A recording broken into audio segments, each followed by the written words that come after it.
नमस्कार, मैं साकेत कुमार अपना भारत टाइम्स देख रहे हैं। उड़ीसा में जो रेल हादसा हुआ था, इसे लेकर बिहार सरकार के मंत्री श्रवण कुमार ने साफ कह दिया कि केंद्र सरकार को, भारत सरकार को इसकी जिम्मेवारी लेनी चाहिए। साथ ही साथ जिस तरीके से अगवानी सुल्तानगंज जो पुल टूटा है, इसे लेकर भी उन्होंने साफ कह दिया कि नीतीश कुमार के संज्ञान में यह बात आई है और जो कोई भी दोषी होगा, जिसकी संलिप्तता होगी, उसके ऊपर नीतीश कुमार ने कड़े कार्रवाई करने के आदेश दिए। सबसे पहले इस वीडियो में देखिए क्या कुछ कह रहे हैं बिहार सरकार के मंत्री श्रवण कुमार। देखिए, पहले तो हादसा जो हुआ है उसकी जवाबदेही लेना चाहिए और देश में जो बातें आ रही है सामने, ये दूसरी बड़ी घटना है देश के अंदर। और जब श्री नीतीश कुमार जी रेल मंत्री थे तो विपक्ष के लोग से लेकर तमाम लोगों ने कहा कि घटना की जिम्मेदारी लेनी चाहिए। तो माननीय श्री नीतीश कुमार जी जब रेल मंत्री थे तो बगैर कोई डिमांड के, बगैर कहीं से कोई आग्रह के,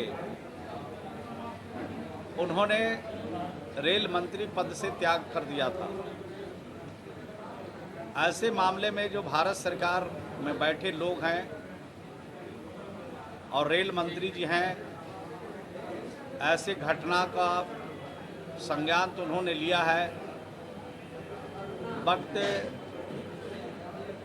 उनको जवाबदेही ले लेना चाहिए और पद से त्याग पत्र देना चाहिए, मुझे ऐसा लगता है।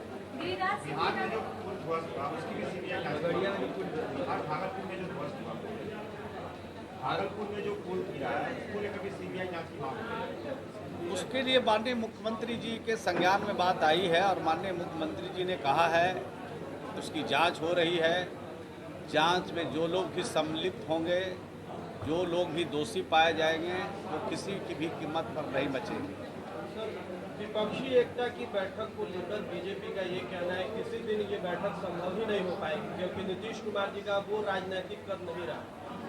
विपक्षी एकता की बैठक नहीं हो रही है तो उनको तो प्रसन्नता जाहिर करना चाहिए, खुशी होनी चाहिए, लेकिन हो रहा है तब भी उनके मन में बेचैनी है और नहीं होता है तब भी उनके मन में बेचैनी है। तो हमको समझ में नहीं आता है कि उनको खुशी कब होती है और गम कब होता है। हमको ये लग रहा है कि 2024 में जो दिल्ली की सरकार है उनकी, वो पूरी तरह से समाप्ति की ओर जा रहा है, इसलिए वो होता है तब भी गम मना रहे हैं और नहीं होता है तब भी गम मनाने में लगे हैं। तो थोड़ा धैर्य रखना चाहिए।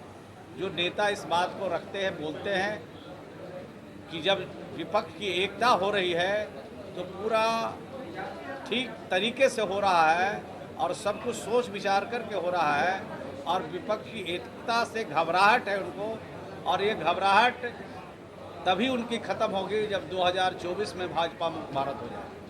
बैठक को लेकर ये भी बात कही जा रही थी कांग्रेस के साथ तालमेल नहीं बैठ पा रहा है। वो तो हम लोग का काम है, उनका किसके किसके साथ तालमेल होता है वो अपना समझेंगे। उनका जिसके जिसके साथ तालमेल हो रहा हुआ है आज तक, सब लोग उनके हाथ से निकल गए। अब उनकी चिंता इस बात की है और हम लोग का जो तालमेल होना है, गठबंधन होना है, सब पूरी तरह से तैयारी करके किया जा रहा है और इसका फलाफल जल्द उनको भी देखने को मिल जाएगा। बीजेपी विधायक कह रहे हैं कि मुख्यमंत्री नीतीश कुमार मौलाना बनकर वोट के लिए घूम रहे हैं और कब्रिस्तान में जमीन भिड़वा दिए हैं और गरीबों को रहने के लिए जमीन नहीं है। बीजेपी की सरकार आएगी तो बुलडोजर चलवाएंगे कब्रिस्तान पर। अरे बीजेपी की सरकार तो सब पूरी तरह से अब जाने वाली है। अभी आपने देखा कर्नाटक में है और कर्नाटक हाथ से निकल गया। अब जहाँ जहाँ राज्यों में चुनाव होंगे और उनकी जहाँ जहाँ सरकारें हैं वो भी सरकार साफ हो जाएगी। और 2024 में तो दिल्ली से ही सफाया उनका हो जाएगा। तो ज़मीन कहाँ बांटेंगे और मकान कहाँ बांटेंगे?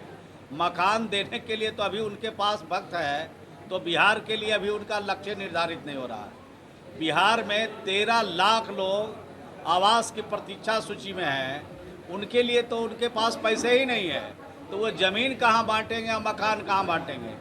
देश का पहला राज्य बिहार है जहाँ के मुख्यमंत्री श्री नीतीश कुमार जी ने गरीबों की चिंता किया और गरीबों को कैसे ज़मीन मिले, गरीबों को कैसे आवास मिले, उसके लिए भी योजना बनाई। देश का पहला राज्य बिहार है जहां श्री नीतीश कुमार जी ने अगर सरकारी ज़मीन जिस गांव में उपलब्ध नहीं है उस गांव में प्राइवेट ज़मीन खरीदने के लिए 60,000 रुपया हम देते हैं गरीबों को।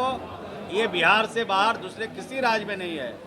बिहार में जो अलंग पर, आहर पर, पोखर में बसे हुए लोग हैं और उनको अगर हम हटाते हैं तो 1,20,000 रुपया उनको घर बनाने के लिए देते हैं और 60,000 रुपया ज़मीन खरीदने के लिए देते हैं और 12,000 रुपया उनको शौचालय बनाने के लिए देते हैं। इस तरह का काम बिहार के बाहर दूसरे किसी राज्य में नहीं है।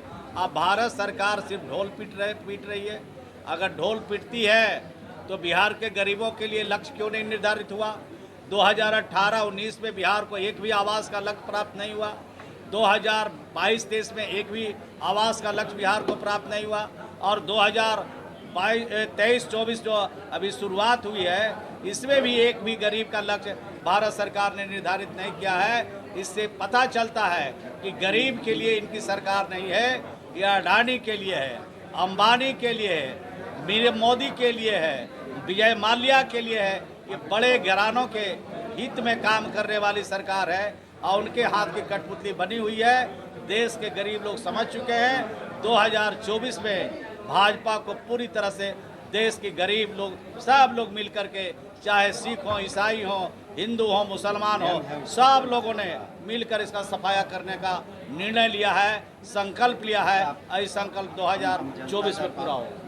सम्राट चौधरी का एक बयान आया है कि नीतीश कुमार का तो आप अभी सुन रहे थे बिहार सरकार के मंत्री श्रवण कुमार को, जिस तरीके से अगवानी सुल्तानगंज जो पुल टूटा इसे लेकर उन्होंने साफ कह दिया कि नीतीश कुमार के संज्ञान में यह बात है और जो कोई भी दोषी होगा उसके ऊपर कड़ा कार्रवाई किया जाएगा। साथ ही साथ विपक्षी एकजुटता में नीतीश कुमार लगे हुए थे। विपक्ष की बड़ी बैठक बिहार में 12 जून को होने वाली थी, लेकिन खैर ये जो डेट है वो टाल दिया गया। अब इसे लेकर जब श्रवण कुमार से सवाल किया गया कि क्या कांग्रेस के साथ तालमेल नहीं बैठ रहा है, तो उन्होंने साफ कहा है कि भाजपा इसकी चिंता ना करे, तालमेल बैठाना यह हमारा काम है। और विपक्ष के साथ जो बैठक होनी थी, विपक्ष के साथ जो नीतीश कुमार की बातें चल रही थी, इन तमाम चीज़ों को लेकर कहा है कि सब कुछ पॉजिटिव वे में आगे बढ़ रहा है, सब कुछ सही है और केंद्र सरकार से इस बार मोदी सरकार को उखाड़ फेंकेगी। आप सुन रहे थे क्या कुछ कह रहे थे बिहार सरकार के मंत्री श्रवण कुमार। इस तरह की तमाम खबरों के साथ नवभारत टाइम्स के साथ बने रहे। पटना से साकिब कुमार।